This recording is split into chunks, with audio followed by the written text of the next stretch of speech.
দীর্ঘ 10 বছর পর একটা মাল ধরলাম আমি নিজে। কি করব, কারিগরের প্রবলেম, কারিগরের মাল দিলে সেই কারিগর মাল নিয়ে লেট করছে, বাধ্য হয়ে নিজে মালটা ধরলাম। প্রায় 10-12 বছর পর নিজে কাজ করছি। এই যে দেখো, মাল মোড়া হয়ে গেছে, সব নোংরা ভরে গেছে মালের। কারখানায় কেউ আসেনি এখন অবধি, হয়তো বিকালে সব আসবে কাজে। সব এখন সবাই সবার মতো পার্ট টাইম কাজ করছে সবাই।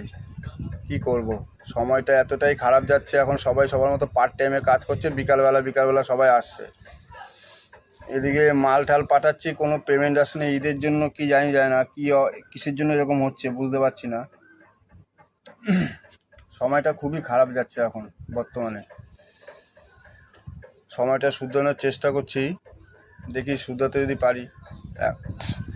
একটা টার্গেট নিয়ে চলছি, দেখি টার্গেটটা যদি পূরণ করতে পারি হয়তো, তাহলে আবার আগের জায়গায় ফিরে আসতে পারবো আমি।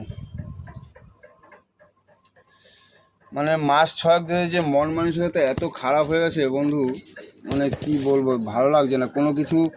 মানে কোনো কিছু এখন আর ভালো লাগছে না। মাস 6 ধরে খুব চাপে পড়ে গেছি। মানে এরকম সময়টা নিয়ে কারোই না হয়। মানে বর্তমানে যে সময়টা পার করছি আমি, হয়তো সামনে সুখের দিন আসবে। কারণ দেখো, আমার নিজের উপর কনফিডেন্ট আছে, কারণ আমি কারোর সাথে কখনো চিটিংবাজি করিনি।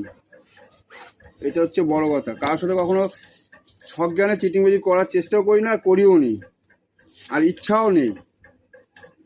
জানি না ভগবান আমাকে কোন লাইনে হাঁটাচ্ছে, বুঝতে পারছি না। কি করতে যাচ্ছে আমার সাথে, ভগবান কি খেলা খেলছে বুঝতে পারছি না। দেখা যাক কি হয়, কতদূর আগাতে পারি।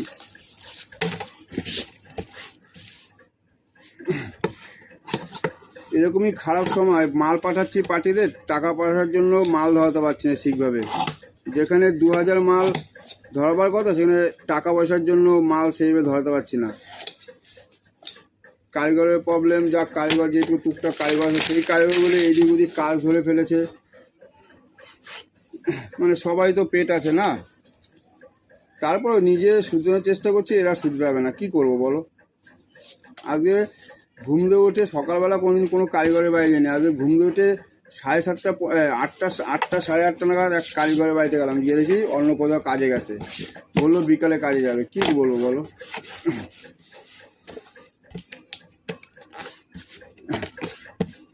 আর্জেন্ট মাল ধরানো, এক পার্টির মাল ধরানো আর্জেন্ট। ভাবলাম ঈদের পরে মালটা পাঠাবো, কিন্তু এখনও লেজার কাটিং করাতে পারলাম না, ফোল্ডারই দিল না এখনও। ফোল্ডার মুড়ে দিল না, যে কাটিং করে নিয়ে আসবো, কাটিংটা করালে তো হলো না, তারপর অনেক কাজ বাকি থাকে কাটিংয়ের মালের।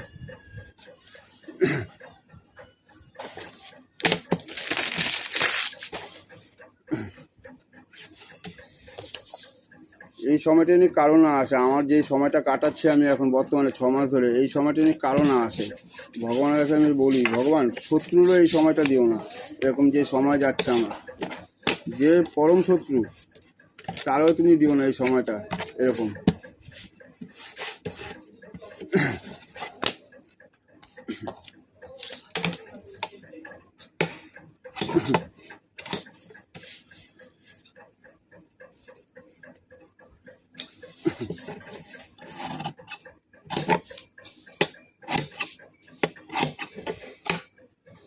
প্রায় 14-15 বছর পর নিজে ফিনিশ ধরলাম, কারণ পার্টিকে কথা দিয়েছি, পার্টির মাল দিতে হবে। কারিগরে বসে রাখলে এই মাল সামনের সপ্তাহে যেত না, এই মাল আমি রোববার দিন পেটি করবো মাল রেডি করে। কী করবো, কারণ জ্বালা তো আমার, টাকা তো আটকে রয়েছে, আমার আটকে রয়েছে। ওদের তো কোনো ব্যাপার না, ওদের তো টাকা নিয়ে চলে যায়, ওদের টাকা নিয়ে ওদের তো কোনো নেই।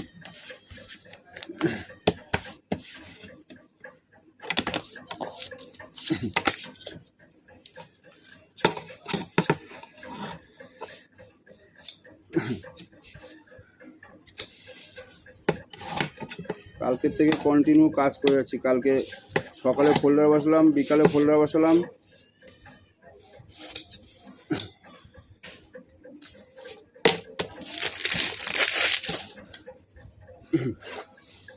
আমি মাঝে একটা পার্টি ধরেছিলাম ভুবনেশ্বরের শোরুমের কাজ।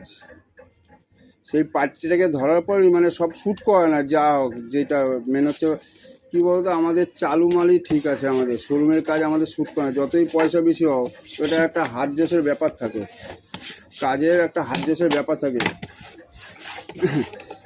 যাই হোক, লাস্টে পার্টিটা যাওয়ার সময় লাস্ট 6-7 মাস কাজ করলাম পার্টিটা। কাজ করার পর দেখি অ্যান্সার জিরো। লাস্টে যাওয়ার সময় আমার 3 কার্টুনের টাকা দিল না, 3 কার্টুন মালের টাকা দিল না আমার।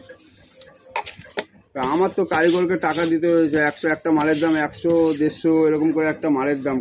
তো তোমার চিটকাটের মাল করাতাম, ফেন্সি মাল, আমার তো কারিগরের টাকা পেমেন্ট দিয়ে দিতে হয়েছে। লাস্টে 3 কার্টুন মাল দিলাম, সেই মালের টাকা দিল না। 3 কার্টুন মালের দাম না হলো 46-47 হাজার টাকা।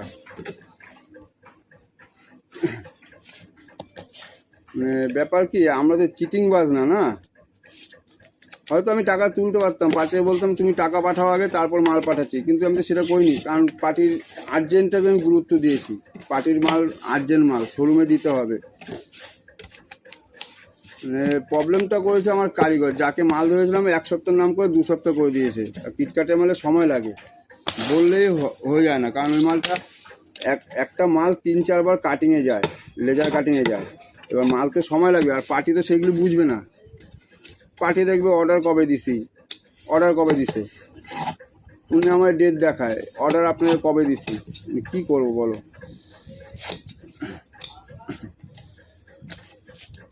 2 নম্বরে কোথা থেকে মাল নিচ্ছে দিক, এরকম আমার মতো ফাঁসাবে। আবার মাঝে আমার ফোন করেছিল মাল ধরবার জন্য, আমি ধরিনি।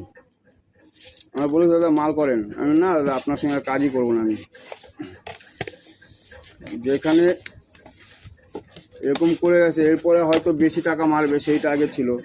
সারা বছর মাল গেছে, মাল যাওয়ার পর এবার মাল এত দূরে যায়, যেতে গেলে 2-4 পিস মাল ভাঙবে, সেই মালের টাকা বাদ দেবে। ট্রান্সপোর্টে মাল গেলে মাল ভাঙবে, সেই মালের টাকা বাদ দেবে।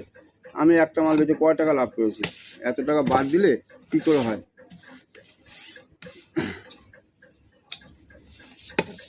যাক, ঠিক আছে, যাক, একবারই তো।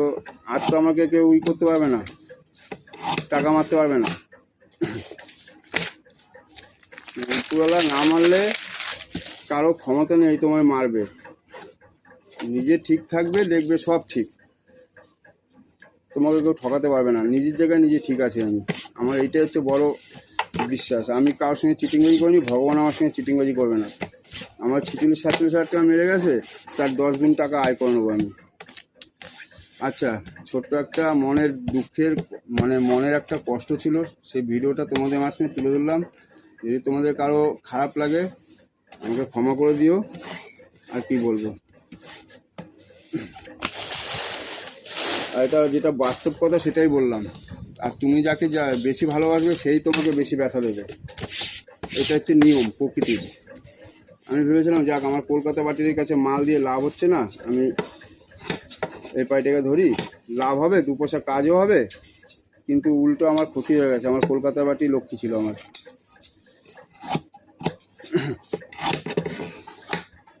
আচ্ছা, রাখছি।